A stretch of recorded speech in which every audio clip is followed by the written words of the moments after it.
हिंदू राष्ट्र हुआ करते थे ये 13 देश, लेकिन आज हिंदू धर्म का यहाँ नामो निशान नहीं है। इसीलिए लोगों को जागरूक करने के लिए इस वीडियो को पूरा देखें और शेयर जरूर करें। नंबर 13, अफगानिस्तान। गांधार और कंबोध प्राचीन काल के राज्य थे जहां हिंदू राजा राज्य करते थे। उसके बाद यहां पारसी और बौद्ध धर्म के राजाओं ने शासन किया, लेकिन बाद में इन जमीनों को मिलाकर अफगानिस्तान बना। इस देश ने अपना राष्ट्र धर्म इस्लाम बना लिया और अफगानिस्तान में आज तक लोग कभी खुश नहीं रह पाए हैं। नंबर 12 है पाकिस्तान। साल 1947 में पहले भारत का ही हिस्सा था और सिंध के नाम से जाना जाता था, लेकिन बाद में ये अलग देश बना जिसमें पंजाब, मुल्तान, पेशावर, बलूचिस्तान आधे भाग मिले। पाकिस्तान ने अपने देश का धर्म इस्लाम रखा। आज भारत का सबसे बड़ा दुश्मन यही है और आतंक की फैक्ट्री चलाता है। नंबर 11 है बांग्लादेश। साल 1947 में भारत के विभाजन के बाद बंगाल से कटकर पूर्वी पाकिस्तान बना। 1949 में आवामी लीग की स्थापना हुई। इसका उद्देश्य पूर्वी पाकिस्तान को संयुक्ता दिलाना था। 1971 शेख मुजीब और अवामी लीग ने 26 मार्च को स्वतंत्रता की घोषणा कर दी और नए देश का नाम रखा बांग्लादेश। नंबर 10, नेपाल। आज नेपाल एक स्वतंत्र राष्ट्र है। कुछ साल पहले यहाँ हिंदू राष्ट्र हुआ करता था, लेकिन ये भी एक सेक्युलर राष्ट्र घोषित हो गया। प्राचीन भारतवर्ष में नेपाल भारत का ही अखंड भाग था, जिसे देवघर कहा जाता था।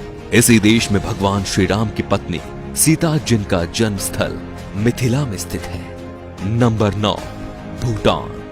प्राकृतिक सुंदरता से भरपूर भूटान भी कभी भारतीय महाजनपदों के अंतर्गत एक जनपद था और अखंड भारतवर्ष का हिस्सा था।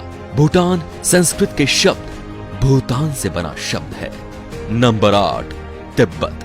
तिब्बत को ट्राइविस्टम कहा जाता था, जहां ऋषिका और तुषाराम नामक राज्य थे। आज चीन द्वारा कब्जा किया हुआ ये देश भी भारतवर्ष का अभिन्न अंग था। तिब्बत में पहले हिंदू, फिर बाद में बौद्ध धर्म का प्रचार हुआ और ये बौद्धों का प्रमुख केंद्र भी बन गया। Number 7, Myanmar. म्यांमार को प्राचीन भारतवर्ष में ब्रह्मदेव के नाम से जाना जाता था। ये देश प्राचीन काल से ही भारत का ही उपनिवेशक रहा है। हालांकि मुस्लिम शासन काल में म्यांमार शेष भारत से कटा रहा और यहाँ पर स्वतंत्र राज्य सत्ताएं कायम हो गई।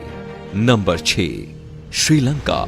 श्रीलंका भारतीय उपमहाद्वीप के दक्षिण में हिंद महासागर में स्थित एक बड़ा महाद्वीप है। ये भारत के चोल और पांड जनपद के अंतर्गत आता था। कालांतर में यहाँ के सिंघल राजा ने बौद्ध धर्म अपनाकर इसे राज्य धर्म घोषित कर दिया और आज श्रीलंका भारत से अलग है। Number 5, Malaysia. मलय प्राय द्वीप का दक्षिणी भाग मलेशिया देश के नाम से जाना जाता है। इसके उत्तर में थाईलैंड, पूर्व में चीन का सागर और दक्षिण और पश्चिम में मलक्का का जलडमरू मध्य है। उत्तर मलेशिया के बुजांग घाटी तथा मरबाक के समुद्र किनारे के पास पुराने समय के अनेक हिंदू तथा बौद्ध मंदिर आज भी है। मलेशिया अंग्रेजों के गुलामी से 1957 में मुक्त हुआ। वहां पहाड़ी पर बटुकेश्वर का मंदिर है, जिसे बातू गुफा मंदिर कहते हैं। पहाड़ी पर कुछ प्राचीन गुफाएं भी हैं। आपको बता दें कि मलेशिया फिलहाल एक मुस्लिम राष्ट्र है।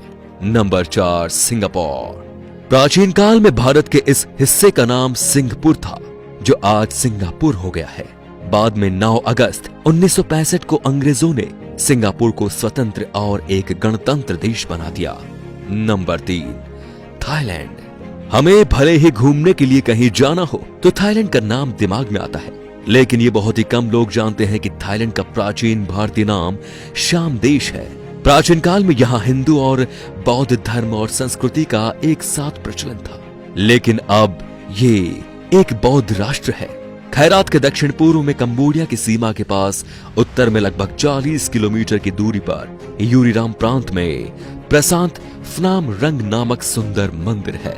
Number 2, Cambodia.